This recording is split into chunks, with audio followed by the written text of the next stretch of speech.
Settle down, brother. This is the Quarter Report, powered by ENCA.com. South Africa is a movie. Welcome to the watch party. What Gayton Mckenzie has done to our country can never be undone. We as a country are now trying to figure out whether or not having a really diverse ancestry allows you to say the K word without punishment. He has come out after all of those K-word laden tweets and other just really offensive racist tweets came out that didn't use the K-word. He's also now claiming that he didn't say anything racist because there were no specific victims. He didn't call a specific person the K-word or didn't say a specifically racist thing about a specific person. We're still waiting to see if there are going to be any ramifications for Gayton Mckenzie at all, given he is a whole cabinet minister, the Minister of Sports, Arts and Culture, one of the selected ministers who is there by the grace and decision-making and choice of President Cyril Ramaphosa. Can we really have a K-word wielding minister? Should that even be a possibility, whether he now claims to be black or colored or somehow both, and therefore able to say the most offensive of words in South Africa? Welcome to the Quarter Report, powered by ENCA.com, the only place that you can watch the entire show. WhatsApp line and all the different stories it all is on ENCA.com. The link to that video upload is in the description if you're watching on YouTube. And also, you can go to 3beaniesnetwork.com. That link is also in the description to get some merchandise. We have tons of really awesome merchandise, and although I am holding some of it up right now, I think the best way that we can show you how good it is that when I took it all out this morning, George the Cat, aka Cat Matlala, did his own review. He really liked the tote. He really liked the mug. He was less sold on the t-shirts, maybe because they don't fit him, but he was most hyped about the box. And you do get one of these boxes these generic cardboard boxes when you order your own TBN merch, and it comes straight to your door. Gayton posted on Twitter essentially saying all of this investigation and you can't find a single racist thing that I've ever said. And then a bunch of people used the advanced Twitter search for the first time ever and searched at Gayton MCK, which is his Twitter handle, plus a bunch of hyper-offensive keywords to see if he'd ever posted them. And it turns out, he had really posted them. You've probably seen them, but there are a raft of K-word posts. There are a raft of posts using other slurs for other groups of people. There are a ton of them. Some of them, even beyond just using the K-word, are offensive. Very offensive notions about black people. There's a quote from Mahatma Gandhi that if you didn't know about Mahatma Gandhi, he's got incredible PR considering the things that he said about black South Africans when he was here in South Africa. And he also said a bunch of other just racist or at least racially offensive stuff about black South Africans. So he got absolutely dragged to filth on Twitter over the weekend. He posted nothing for like 48 hours, which for Gayton is remarkable. We made the joke on the TV show last night that that's the longest period Gayton went without posting since the 14th of July, 2006, which was the day before Twitter was launched. And then his dear friend and PA co-founder, Kenny Kunene, was also dragged because it turns out he posted a bunch of horrifically offensive things about women using the word for cat. That some people, particularly men, like to use about women and their private parts. He also posted that one particularly egregious tweet for me, which was that when a woman is drunk, the person who owns her private parts is the man who got her drunk or the man who was lucky enough to find her when she was alone and drunk. So all of that happened. Kenny deleted a bunch of his tweets. Gayton didn't delete his. And then on Sunday night, he went on, I think it was a Facebook Live, but it was a live stream. And on Monday morning, he posted on Twitter, essentially saying that he was a troll and he was sorry for being a troll all of those years ago. But he is of black descent or black ancestry. He is black and colored by different definitions. And therefore, he can use the K word and use the K word to describe black people. And he said that he was sorry that back in the day he was a troll, but he can't be racist because his mother's Sotho. He's got this diverse background.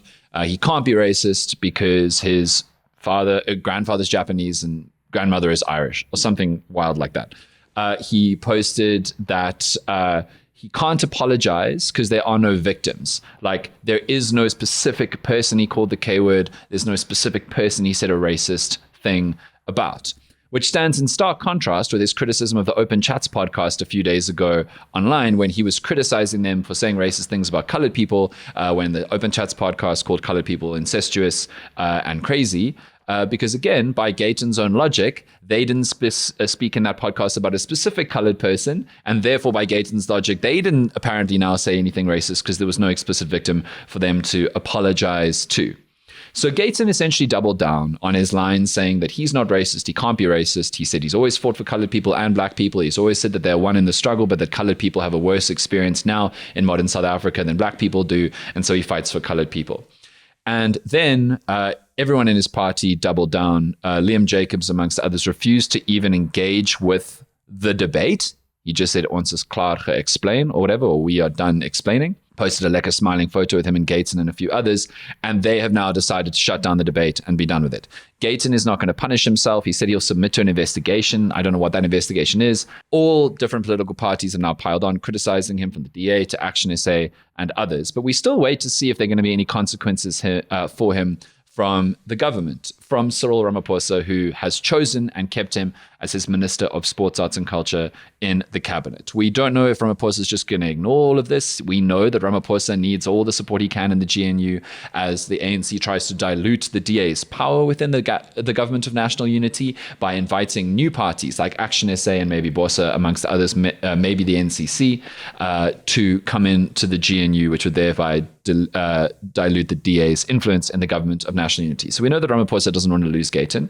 We know that he can't really afford to lose the PA right now in the GNU. He may just try to ignore the whole thing, or may just try to do some extraordinary gymnastics to say that Gayton has apologized and he will submit himself to re-education or like to conscientization and he will be fine and everything is fine.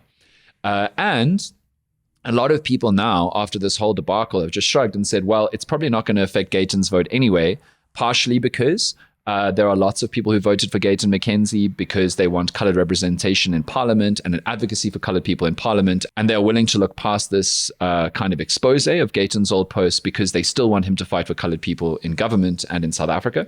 And then there are other people who voted for Gayton Mckenzie who believe the same thing that he does about the K word and may even use the K word in private and don't care. And then there are people who vote for Gayton Mckenzie in the PA because they care more about his Abahambe movement to try and drive out immigrants, illegal immigrants, and the rest. They vote for him on that. And so again, they are willing to look past this to continue to support that project because that's the project that they want to be big and successful in South Africa. So that's where we are now. It is an absolutely wild situation. I feel what's important to also just be aware of in this situation is that Gayton Mckenzie has been a politician for a very, very long time. And his shtick for a very long time, basically from the beginning, was to be, as he called it, a troll. He was trying to be upsetting. He was trying to be like braggadocious. And there was a very significant change that happened when he became a minister. Right up until the 2024 elections, I remember being at the Daily Maverick, the Gathering event, and it really got heated. He was on the stage with John Steenhuisen and Herman Mashaba and a number of other people. He was trying to upset the room. So he was saying extremely pro-Israel, anti-Palestine things about canceling the ICJ case. He was talking about migrants. He was talking about racism. He was talking about all this stuff, and he was really trying to be combative. If you think about the Abahambe stuff and jumping around like on the stage, like he was trying to upset people. But the moment he became a minister, literally the night that he became a minister, his team player government, the vibes changed immediately. Yeah. Even in his presentation, he's like all soft and he's like, I'm going to make spinning the national sport. I'm going to do this. Like the Kumbaya Brigade came out on his Twitter. And the love for the GNU, right? Oh. And Ramaphosa's work in the GNU and the ANC. Even if you think about his response to Ronaldo Gous during his K-word rant, like it was like, shout out my brother. Like, it's fine. This is a hard moment, but we'll get through this. Like, it was total Kumbaya city. And only once there was backlash to his basically saying to Gous, like you've done this thing, but like learning moment, whatever. It was only after the backlash that he flip-flopped completely on Gous. Totally. And that doesn't mean that he completely abandoned the Abahambe thing, but he flipped very quickly. So it's important, I feel, to acknowledge that like all of this is politicking. And it's not specific to Gayton. It's just that he committed so hard and he said some unbelievably racist stuff. And now it's coming back to haunt him. Yeah. I wonder if this is going to have consequences for other GNU partners. I think that's quite interesting because I'm not sure that he's going to lose a bunch of PA support, but I wonder if he becomes much more of a liability to have on side. I wonder if allowing him to stay in the GNU will affect, for example, support for the ANC. Probably not in a big way, but it becomes much more gut punching, much more kind of like viscerally, emotionally gross to like see him in ministerial photos, to see him standing with the Springboks, to see him laughing with Cyril. It like becomes much more just purely emotionally grotesque to have to try and swallow that than ever before. I think the PA's pitch now becomes completely different because for a long time, even, you know, before Liam Jacobs jumped over and all that kind of stuff, like they were the quote unquote colored party or trying to manifest that, but they also, you know, did the Abahambe thing, which attracted a lot of Black South Africans and stuff like that. And then it obviously, as I said, changed when he became a minister, and they were very much kumbaya. Now, though, you can't do the kumbaya thing if every time you tweet, every time you say something publicly, someone's like, but what about the K-word tweets? So I think that their tone as a party is going to change as a result. And I think that is going to, as you say, become more difficult for GNU partners to be cool with them if they have this changed tone, which is a little bit harder, a little bit more sort of like fundamental. Yeah. I think in a very, very basic way, it's going to be incredibly hard for the PA to attract Black voters. Like from this, I just think that like, you know, the pattern with the PA is in colored communities. They've done better all across the country, but that can only, and to be fair, they've got a long road to go. There are so many colored people in South Africa who didn't vote for the PA, who got their couple of percent in the last election. So they've got enormous growth space within colored communities. And the Democratic Alliance is really threatened by the Patriotic Alliance because the DA is losing a lot of their colored constituency. They've recently lost some significant wards in the DA motherland, which is Cape Town and the Western Cape. They are really, really having to worry about the PA now. And so the PA has a lot of room for growth with colored people to get a lot more colored voters. And so I don't think short term the PA is going to be going, well, how are we going to get above the couple of percent we got last time in 2026 or 2029?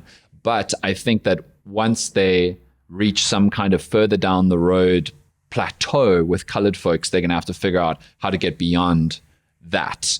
And this makes it all the much more harder. But I think that there'll be very few ramifications for the PA short term because they could try mainly to get the colored vote or more of the colored vote for so many more years before they ever really hit a DA style plateau where they go, how are we going to go further than this with other groups, other race groups?